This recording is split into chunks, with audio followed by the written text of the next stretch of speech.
Tonight, Trump's border czar, Tom Homan, threatens to put the Democratic mayor of Denver in jail. This comes after the mayor, who's my next guest, talked about resisting federal forces trying to carry out mass deportation, saying, quote, more than us having the Denver Police Department stationed at the county line to keep them out, you would have 50,000 Denverites there. It's like the Tiananmen Square moment with the rose and the gun. Homan firing back on Fox News. Me and the Denver mayor, we agree on one thing. He's willing to go to jail. I'm willing to put him in jail. We're going to enforce the law, period. And they're not going to stop us.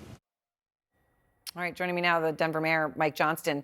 So, Mayor Johnston, you heard what he said. You got something in common. You're willing to go to jail. He's willing to put you there. He says he's going to enforce the law.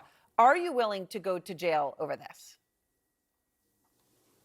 You know, I think there are thoughtful ways to solve this problem. If they want to focus on violent criminals, we would be happy to help support pursuing, arresting, and deporting them. We've helped past administrations. We'd do that again. If they want to focus on adding more judicial capacity so folks with asylum claims can have those cases heard more quickly, we would support that. What we're not going to do is support deploying the 101st Airborne into American cities to pull 10-year-old kids out of their classrooms in handcuffs. I think that is immoral, that's unconstitutional, and that's un-American. And so I think if that's what they're proposing, they will find us resisting. If they want to partner on common sense solutions, we'll always be happy to partner.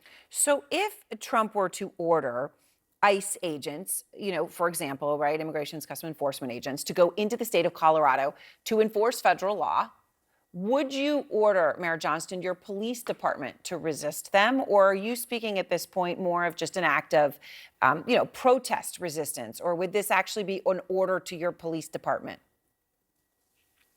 Yeah, we won't use our law enforcement, and we don't think we need to. That's not what we're after. I think America's not after another conflict on this issue. They're after a way to find pragmatic solutions to this problem. And so, to quote Lincoln, we don't think here that might makes right. We think that right makes might. And so if they are going to send the U.S. Army or the Navy SEALs into Denver to pursue folks to pull them off the job at hotels or restaurants where they're working, or pull kids off the soccer field, I think we will see Denverites and folks around the country who will nonviolently resist that, because I think that doesn't represent our values and doesn't represent the Constitution. So has your view on the broader situation changed, though? And I understand you're trying to draw a distinction between violent criminals and people who are in the country illegally, but are contributing to society, right? Going to school, working jobs. But is Denver, Mayor, going to remain a sanctuary city where you do not enforce federal immigration laws? Is there going to be any change to how you are running the city? We're not changing how we run the city, but it's important that people know what that status means. What that means is that if someone has committed a violent crime, has committed a felony, we do collaborate with federal law enforcement, and we will. What it means we don't do is if someone is driving to work and has a busted taillight on the way, we don't arrest them and connect them to ICE for deportation. We think that's disruptive for families and for residents. I was a high school principal before this, and these are my students. These are kids who are dreamers, who are playing by the rules, getting jobs, trying to make a life. They have daughters who play on our soccer teams or sons who sit in your history classes. We don't think that is the problem facing the country. These are 60% of them are working, 25% of them are children. I don't think that is the crisis the country's worried about. So Trump is now threatening a 25% tariff on Mexico, which of course you've seen. He says he's going to do that until the invasion ends. That's the word he uses. And he says he's going to sign this tariff on his first day, so presumably by his executive order in January. Let me just play what Mexico's president said today, because she responded and she said the tariffs are not going to do it when it comes to solving the migrant crisis. Here's how she put it.